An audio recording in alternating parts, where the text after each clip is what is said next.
Hello, ಎಲ್ಲರಿಗೂ ನಮಸ್ತೆ. ನಾನು ನಿಮ್ಮ ಪ್ರೀತಿಯ ಅನುಷಾ ಸಿದ್ದೇಶ್. ಎಲ್ಲಿಯೋ ಕೇಳಿದ ಪುಸ್ತಕದ ಶೀರ್ಷಿಕೆಯದು ವಿದ್ಯಾವಂತ ವೇಶ್ಯೆಯ ಆತ್ಮಕಥೆ. ಇದನ್ನು ಓದಬೇಕು ಅಂತ ತುಂಬ ಪ್ರಯತ್ನಿಸಿದೆ. ಕೊನೆಗೆ ಈ ಪುಸ್ತಕ ನನಗೆ ಸಿಕ್ತು. ಏಕೆಂದರೆ ಇದನ್ನು ಸ್ವತಃ ಒಂದು ವೇಶ್ಯೆ ತನ್ನ ಜೀವನದಲ್ಲಾದದ್ದನ್ನು ಒಂದು ಕತೆ ಮಾಡಿ ಬರೆದ ಪುಸ್ತಕ ಅದು. ಈ ಪುಸ್ತಕವನ್ನು ನಾನು ಓದ್ತಾ ಇರಬೇಕಾದ್ರೆ 3 ಮಾತುಗಳು ನನ್ನ ಹೃದಯ ಸ್ಪರ್ಶ ಮಾಡಿದಂತಿದ್ದವು. ಅವುಗಳೆಂದರೆ, ಮೊದಲನೆಯದು, ಆಸೆಗಾಗಿ ಮುಟ್ಟಿದವನು ರಸಿಕನಾದರೆ ಹಸಿವಿಗಾಗಿ ಮುಟ್ಟಿಸಿಕೊಂಡವಳು ವೇಶ್ಯೆಯಂತೆ. ಎಷ್ಟು ಅರ್ಥಪೂರ್ಣವಾದ ಮಾತಲ್ಲವ. ಇನ್ನು ಎರಡನೆಯದ್ದು, ನಡುಪುಟದಲ್ಲಿರುವಂತಹ ಮಾತು. ಆ ವೇಶ್ಯೆಗೂ ಕೂಡ ಒಬ್ಬ ಮಗಳಿದ್ದಳಂತೆ.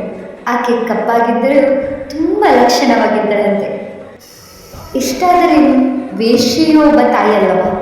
ತನ್ನಂತೆ ತನ್ನ ಮಗಳ ಜೀವನ ಹೂವಿನಂತೆ ಬಾಡಬಾರದೆಂದು ದೂರದ ಸಂಬಂಧದ ಊರಿನಲ್ಲಿಟ್ಟು ಬೆಳೆಸಿದಳಂತೆ. ಆಕೆಯ ಮಗಳು ಎಲ್ಲರಂತೆ ಚೆನ್ನಾಗಿ ಬೆಳೆದಳು. ಆಚಾರ ವಿಚಾರಗಳಲ್ಲಿ ಪ್ರವೀಣರಾದಳು. ಸಂಬಂಧಿಕರು ಕೂಡ ಅವಳನ್ನು ಮುದ್ದಿನಂತೆ ಕಾಣುತ್ತಿದ್ದರು. ಅವಳಿಗೆ ತನ್ನ ತಾಯಿ ವೇಶ್ಯೆ ಎಂಬ ವಿಷಯವೇ ತಿಳಿದಿರಲಿಲ್ಲ. ಆಕೆ ಪ್ರತಿನಿತ್ಯ ದೇವಸ್ಥಾನಕ್ಕೆ ಹೂ ಕಟ್ಟಿಕೊಡುತ್ತಿದ್ದಳು. ಹೀಗಿರುವಾಗ ಮಗಳು ತನ್ನ ಯೌವನದಲ್ಲಿ ದೇವಸ್ಥಾನದ ದೊಡ್ಡ ಪುರೋಹಿತರ ಮಗನಿಗೆ ತಿಳಿಯದೆ ತನ್ನ ಮನಸ್ಸನ್ನು ಕೊಟ್ಟು ಪ್ರೀತಿ ಎಂಬ ಬಲೆಗೆ ಬಿದ್ದಿದ್ದಳು. ಅವನು ಕೂಡ ವೇಶ್ಯೆಯ ಮಗಳನ್ನು ತುಂಬ ಪ್ರೀತಿಸುತ್ತಿದ್ದ. ಒಂದು ದಿನ ಮಗ ಪುರೋಹಿತನಲ್ಲಿಗೆ ಹೋಗಿ ತಂದೆಯ ಬಳಿ, ಅಪ್ಪ, ನಾನಿವಳನ್ನು ಮದುವೆಯಾಗಲು ನಿಮ್ಮ ಅನುಮತಿ ಬೇಕಿದೆ ಎಂದು ಕೇಳಿದಾಗ ತಂದೆಯು ಮುಗುಳ್ನಕ್ಕು ಹೇಳಿದ, ನಿನಗೆ ಅವಳು ತಂಗಿಯಾಗಬೇಕು ಎಂದು. ಹಾಗಾದರೆ ನೀವೇ ಯೋಚಿಸಿ, ಇದೂ ಕೂಡ ಒಂದು ಮಾಯೆಯಲ್ಲವ. ಆಕೆ ವೇಶ್ಯೆಯನ್ನು ತಿಳಿದ ಕೂಡ ಆಕೆಯನ್ನು ಬಯಸುವ ಆಸೆಗೆ ಮಡಿ ಮೈಲಿಗೆ ಇಲ್ಲದೆ ಅಂದು ಪುರೋಹಿತ ವೇಶ್ಯೆಯ ಮನೆಗೆ ಹೋಗಿದ್ದ. ಅವನಿಂದ ಅವಳು ಒಂದು ಹೆಣ್ಣು ಮಗುವಿಗೆ ಜನ್ಮ ಕೂಡ ಕೊಟ್ಟಳು. ಆದರೆ ಜನರ ಮಾತುಗಳಿಗೆ ಅಂಜಿ ಜನರಿಗೆ ತಿಳಿಯುವ ಮುಂಚೆಲೇ ಬ್ರಾಹ್ಮಣ ಪುರೋಹಿತ ಅವಳನ್ನು ದೂರ ಇಟ್ಟ.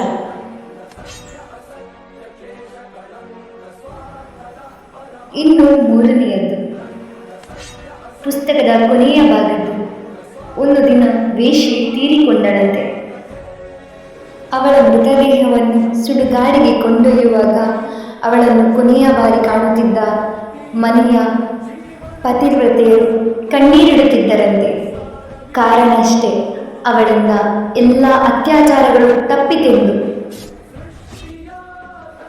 ಇವೆಲ್ಲ ಹಾಗೆ ಹೋದ ಕೆಲವು ದಿನಗಳ ನಂತರ ವೇಶ್ಯೆಯ ಮಗಳಿಗೆ ತಿಳಿಯಿತಂತೆ ತನ್ನ ತಾಯಿ ಯಾರೆಂದು. ಒಂದು ದಿನ ಆಕೆ ತೂಗು ಕುರ್ಚಿಯಲ್ಲಿ ಕೂತು ಯೋಚಿಸುತ್ತಿದ್ದಳಂತೆ. ತನ್ನ ತಾಯಿ ವೇಶ್ಯೆಯಾಗಿದ್ದರೂ ನನ್ನ ಜೀವನವನ್ನು ಚಿಪ್ಪಿನೊಳಗಿರುವ ಮುತ್ತಿನಂತೆ ಕಾಯುತ್ತಿದ್ದಳೆಂದು.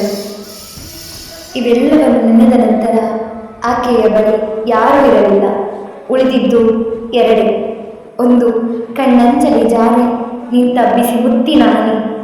ಇನ್ನೊಂದು, ತಾಯಿ ತನಗಾಗಿ ಬಿಟ್ಟು ಹೋಗಿದ್ದ ಮುಗುಳುನಗೆ.